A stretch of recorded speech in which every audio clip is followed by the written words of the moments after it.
அனைவருக்கும் அன்பான வணக்கம். இன்றைக்கி நான் உங்களுக்கு என்ன பொடி தோசை ஊற்றிட்டுனா, இது என்ன பொடி இதுன்னா ஆவாரம்பூ இட்லி பொடி. பார்த்திங்கன்னா தெரியும், ஆவாரம்பூ இட்லி பொடி எப்படி நான் செய்கிறது, பொடி தோசை எப்படி செய்கிறதுன்னு உங்களுக்கு ஆவாரம்பூ பொடியை மேலே தூவிட்டேன்னா அப்புறம்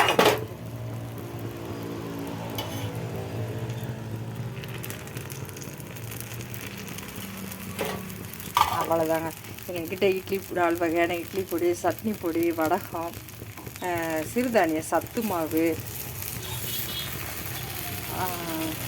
முழங்கால் வலி எண்ணெய், ஹேர் ஆயிலு, மஞ்சப்பொடி, வாசல் தெளிக்கிற பனை வரவு பொடி அப்படின்னு 22 பொருட்கள் தயார் பண்ணி நாங்கள் சேல்ஸ் பண்ணிகிட்ருக்கோம். வேணுங்கிறவங்க வாட்ஸ்அப் நம்பர் கொடுத்துருக்கோம், கால் பண்ணி வாங்கிக்கலாங்க.